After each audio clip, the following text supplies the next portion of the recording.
어제에 이어서 시편 37편 계속 보겠습니다. 시편 37편은 지혜를 가르치는 잠언서 형식을 계속 따르고 있습니다. 그래서 교훈을 주는 시, 가르치는 시 이렇게 이야기할 수 있습니다. 21절, 22절에 보면 늘 받기만 하는 악인은 저주를 받고 늘 주는 자는 축복을 받는다. 이 말씀이 나오는데요. 은혜를 베푼다. 의인은 은혜를 베푼다. 이 말씀이 나오는데 마치 하나님께서 우리에게 은혜를 베푸시는 그 모습과 닮았습니다. 그래서 값없이 계속해서 선물을 주시는데 의인은 다른 사람들에게 은혜를 베푼다. 값없이 계속해서 선물을 준다. 이런 표현들을 나타내고 있습니다. 또한 22절에 보면 주의 복을 받은 자들은 땅을 차지하고 이 말씀이 나오는데 특별히 37편에서는 땅을 차지한다는 말씀이 굉장히 많이 나옵니다. 그래서 어제도 9절, 11절, 오늘 또 22절, 29절, 34절 땅을 차지한다. 이 땅을 차지한다는 것은 이제 그 당시에 다윗의 시대 때는 군사력을 통해서 영토를 확장한다 이런 의미인데 좀 더 이제 확장을 시켜보면 하나님의 나라, 하나님께서 통치하시는 영역, 하나님께서 통치하시는 영토를 의미합니다. 그래서 땅을 차지한다는 말은 하나님께서 통치하는 영역이 계속해서 늘어난다. 그래서 의인들은 하나님을 따르는 자들은 하나님을 섬기는 자들은 하나님을 신뢰하는 자들은 계속해서 복음을 전하고 하나님을 왕으로 모시는 또 하나님을 아버지로 모시는 그런 땅들이 계속해서 늘어난다는 의미입니다. 그래서 특별히 나라의 3요소가 주권, 국민, 영토인데 여기서는 영토를 의미합니다. 그래서 의인들, 국민이죠. 의인이 하나님 나라의 국민인데 또 오늘 전체적으로도 봐도 후손들이 계속해서 번성할 것이다. 이 이야기를 합니다. 그래서 하나님 나라의 백성들이 점점 많아질 것이다. 이렇게 이야기합니다. 그래서 하나님께서는 저희 같은 의인들, 저희 같은 하나님을 믿는 백성들, 하나님을 철저하게 신뢰하는 자들을 통해서 하나님의 통치권이 드러나기를 원하십니다. 가정에서도 그렇고요. 맞죠? 가정에서 우리가 존재함으로 말미암아서 하나님을 섬기고 하나님을 사랑하는 사람들, 이런 사람들이 늘어나게 되고요. 또한 직장에서도 역시 마찬가지입니다. 직장에서도 우리가 예수 그리스도를 하나님을 신뢰함으로 말미암아서 계속해서 복음이 확장됩니다. 또한 학교에서도 동일하게 그런 역사가 일어납니다. 그래서 의인들이 가는 곳곳마다 하나님의 백성이 가는 곳곳마다 하나님이 통치하시는 하나님께서 통치하시는 영역들이 계속해서 늘어나야 된다. 이렇게 이야기를 하는 것입니다. 당연한 것이죠. 그래서 하나님을 철저하게 사랑하고 신뢰하는 사람들이 가면 영향력을 주게 돼 있습니다. 우리가 기도하잖아요. 또한 복음을 전하잖아요. 또한 하나님의 말씀대로 살잖아요. 하나님의 나라의 통치 형태대로 그대로 우리가 통치하잖아요. 자연스럽게 사람들은 우리를 보게 돼 있습니다. 자연스럽게 그 사람들은 왜 저 사람들은 저렇게 살지? 나는 물질을 위해서, 나는 세상의 부귀영화를 위해서 이렇게 열심히 살아가는데 왜 저 사람은 나하고 다르지?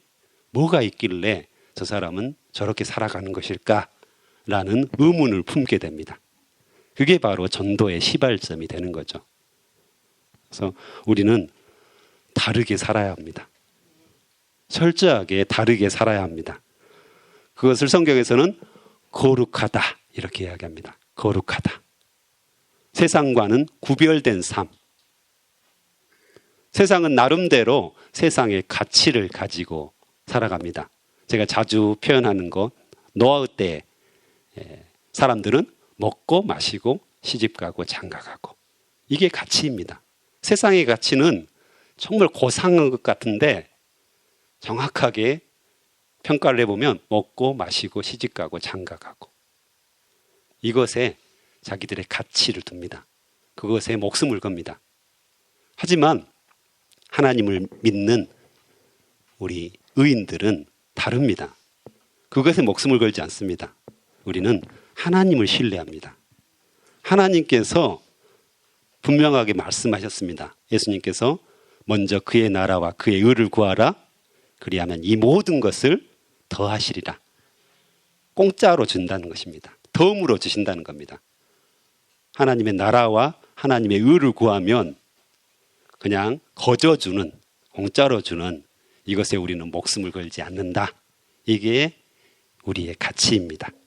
그래서 오늘 말씀에서도 주의 복을 받는 자들은 땅을 차지하고 29절에도 보면 의인이 땅을 차지하며 여호와를 바라고 그의 도를 지키라. 그리하면 내가 땅을 차지하게 하실 것이라. 아멘. 주님께서 우리에게 그런 축복을 허락하신다고 말씀하십니다. 또한 34절에 보면 그는 넘어지나 아주 엎드러지지 아니함은 여호와께서 그의 손으로 붙드심이로다 말씀하십니다. 의인들도 하나님을 믿는 백성들도 넘어집니다. 시험에 들기도 하고요. 어려움을 겪습니다. 혹시 여기서 저는 어려움을 겪지 않습니다 라고 말할 분이 한 분도 없을 것입니다. 하지만 두 번 다시 일어나지 못할 정도로 치명적이지는 않습니다. 다시 일어나게 하시는 겁니다. 우리의 손을 잡아주시고 우리를 보호하시고 지키셔서 넘어졌지만 다시금 일어서서 달려갈 수 있도록 하나님께서는 우리를 지지하시고 보호하신다고 약속을 하십니다. 혹시 너무 어려워서 너무 힘겨워서 주저앉아 있는 분들은 없습니까? 오늘 하나님께서 그의 손으로 우리를 붙드십니다. 가장 어려울 때, 가장 힘겨울 때 하나님은 어디 계시냐고 우리가 묻고 싶을 때 그때 여전히 하나님께서는 동일하게 이전과 같이 우리의 손을 붙드십니다. 그것을 우리가 느끼고 경험하면 되는 겁니다. 하나님은 변하지 않으시는데 우리 감정이 변하는 겁니다.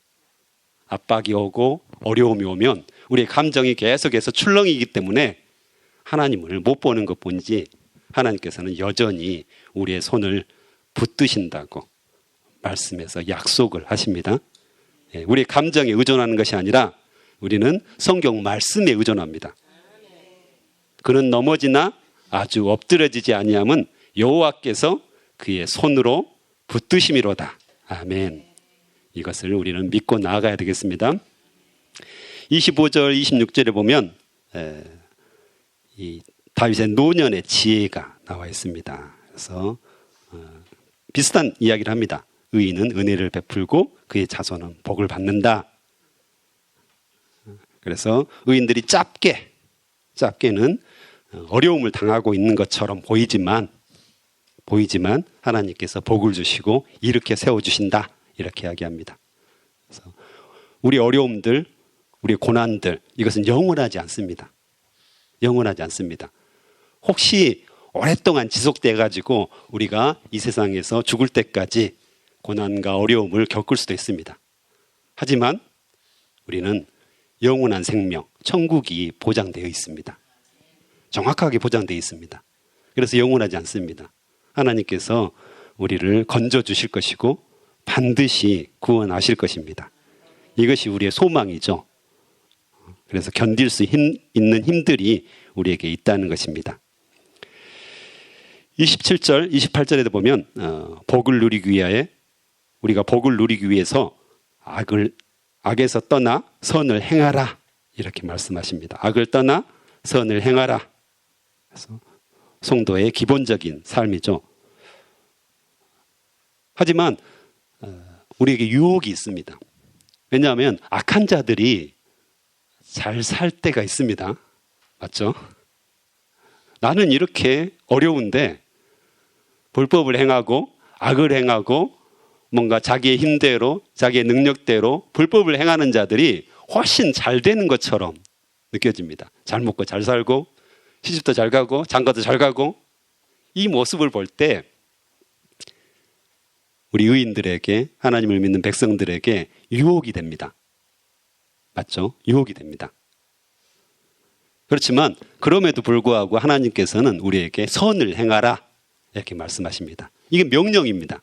선을 행하라. 악한 자들이 잘된 것처럼 느껴지지만 또한 그들이 부러울 때도 있지만 시기가 날 때도 있지만 너는 여전히 선을 행하라. 이것이 성도의 기본적인 삶이다. 이렇게 말씀을 하십니다. 또한 30절, 31절에 보면 31절 같이 읽어보겠습니다. 시작. 그의 마음에는 하나님의 법이 있으니 그의 걸음은 실족함이 없으리로다. 아멘. 아멘. 그래서 의인의 입은 지혜로우며 그의 혀는 정의를 말한다고 합니다. 왜 그럴까요? 우리 마음속에 그 이유를 말합니다. 우리 마음속에 하나님의 법이 있기 때문에 그렇다고 분명하게 이야기합니다. 우리 마음속에 하나님의 말씀이 가득하기 때문에 혀와 입이 정의를 말하고 지혜를 말한다 이렇게 말씀하십니다.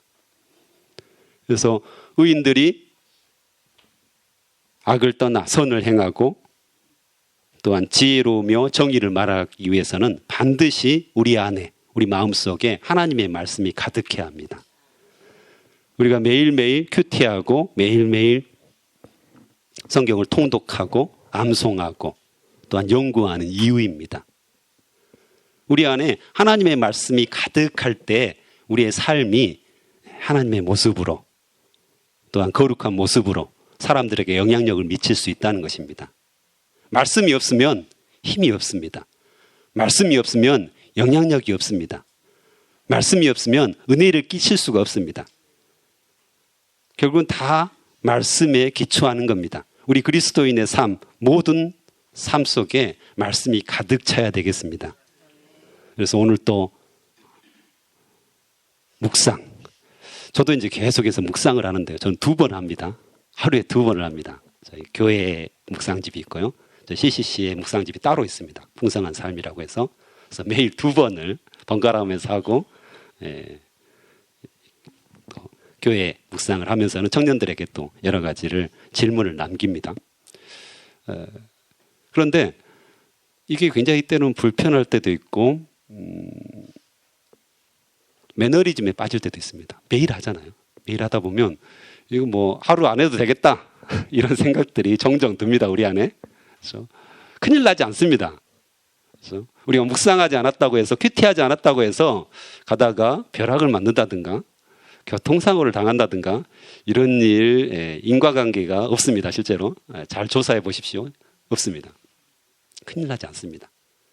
매일매일 이 삶이 계속된다고 해서 우리에게 더 좋아지는 것 같다, 더 나빠지는 것 같다, 이게 판단할 수 없습니다. 하지만 다릅니다. 그게 1년이 되고 2년이 되고 5년이 되고 10년이 되면 사람의 삶이 달라집니다. 하나님 말씀이 우리를 주관하게 되고 하나님을 더 신뢰하게 되는. 그래서 큐티를 한 사람과 안 한 사람은 철저히 차이가 납니다. 혹시 여러분들은 너무 큐티를 잘 하시기 때문에 구별이 잘 안 될 것입니다. 하지만 저는 현장에서 사역을 하고 있기 때문에 학생들 중에서는 매일 큐티를 하는 사람들이 있습니다. 그리고 큐티 모임이 있기 때문에 그걸 이제 알 수가 있죠. 하지만 큐티에 안 나오는 사람들이 있습니다. 아침잠이 많아가지고. 특별히 아침잠이 많은 학생들이 많잖아요. 그래서 큐티 모임에 나오지 않는 사람들이 있는데 이 두 사람이 나중에 졸업할 때 되면 큰 차이를 봅니다. 큰 차이를 봅니다.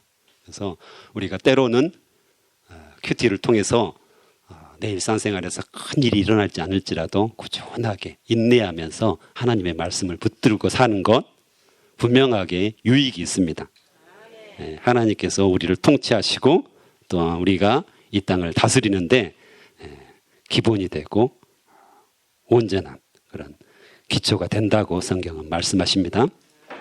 또한 32절, 33절에서는 하나님께서 우리를 보호하신다. 악인이 끊임없이 의인을 엿보아 살해할 기회를 찾는데, 우리를 해롭게 할 기회를 찾는데 하나님께서 철저하게 우리를 보호하신다.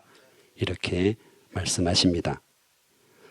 또한 35절, 36절에 보면 악인은 반드시 멸망한다. 이것이 확실하다.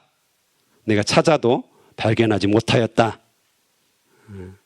그래서 지금 잠언 형식을 따르는 거죠. 그래서 의인과 악인의 삶, 이걸 비교하면서 의인은 하나님께서 살리시고 구원하시고, 악인은 하나님께서 심판하신다, 멸망시키신다. 이걸 우리에게 말씀하고 계십니다. 그래서 우리는 의인의 길, 악에서 떠나 선한 일을 행해야 된다. 성경은 그렇게 말씀을 하고 계십니다. 또한 37절, 38절에서는 정직하고 화평한 자의 미래는 평안이고 악인의 미래는 멸망이다. 우리의 미래는 평안이 함께한다고 말씀하십니다. 또한 결론적으로 그를 의지하는 자에게, 40절에 나오죠. 그를 의지하는 자에게 궁극적인 구원을 베푸신다. 이렇게 말씀하십니다. 그래서 본문 시편 37편에 보면 의지한다, 신뢰한다, 이 말씀이 3절, 5절, 오늘 40절에도 나오는데요. 철저히 하나님을 신뢰하라, 하나님을 의지하라, 이렇게 이야기합니다. 우리가 하나님을 믿는다, 이 말은 하나님을 의지하고 하나님을 신뢰한다는 거죠. 맞죠?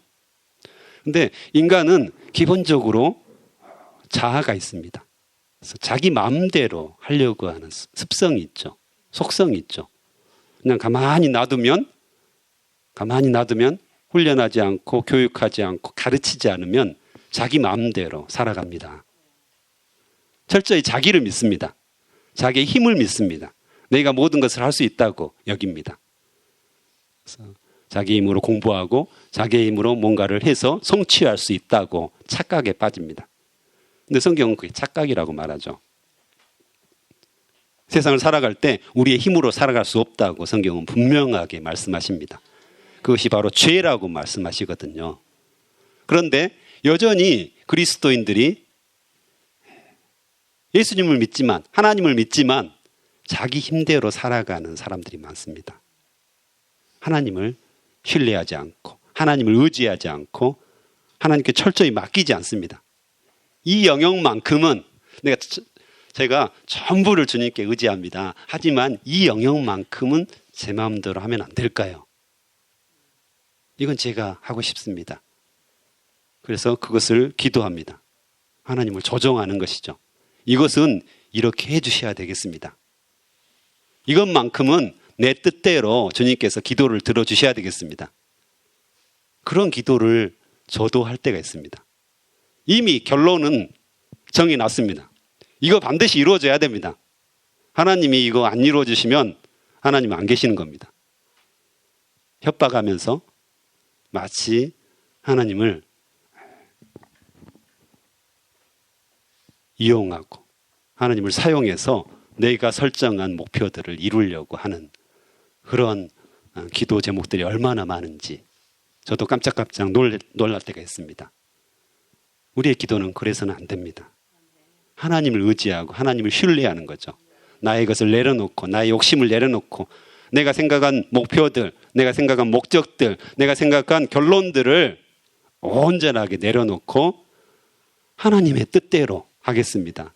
하나님의 뜻대로 순종하겠습니다. 하나님께서 행하여 주시옵소서. 그래서 제가 최근에 책을 읽었는데 그 책에서 저자가 너무 구체적으로 기도하지 말라 이렇게 이야기하더라고요. 괜찮다. 어떤 의미에서 괜찮다라는 생각이 들었습니다. 너무 구체적으로 이거 해 주십시오. 자기가 다 결론을 내려놓고 이거 필요하니까 하나님이 다 이루어 주십시오. 이런 기도들이 때로는 불편한 기도다. 이렇게 이야기하더라고요. 그래서 오히려 하나님을 철저히 신뢰하는 것들을 방해한다. 이렇게 이야기하는 것을 보았습니다. 그래서 하나님께서는 우리에게 그분을 신뢰하라. 이렇게 말씀을 하십니다. 오늘 또 우리가 기도를 할 때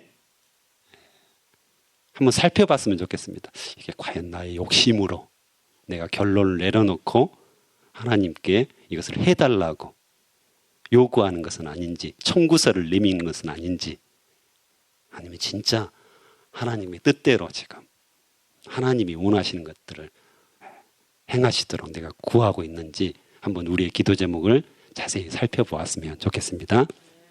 함께 기도하겠습니다.